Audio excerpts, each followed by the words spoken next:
Goranboyda Zəncirvari yol nəqliyyat hadisəsi baş verib. Hadisə Bakı-Qazax magistralının rayon arasından keçən hissəsində qeydə alınıb. Belə ki, hərəkətdə olan Hyundai Elantra markalı avtomobil qarşısına çıxan uzunqulağı vurub. Qəzadan sonra uzunqulaq yenidən yolun hərəkət hissəsinə çıxıb. Bu zaman Mercedes markalı minik maşını onu vurub. Uzunqulaq hadisə yerində tələf olub. Bundan sonra qəzanı görən Kia markalı avtomobil dayanıb. Digər hərəkətdə olan Hyundai Santa Fe markalı minik maşını Kia ilə toqquşub. Zəncirvari qəza zamanı 4 avtomobil zərər dəyib.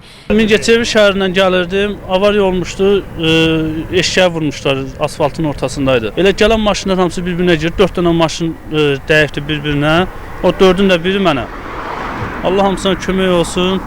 Xəsarət alan? Xeyr, xəsarət alan yox, olmayıbdı.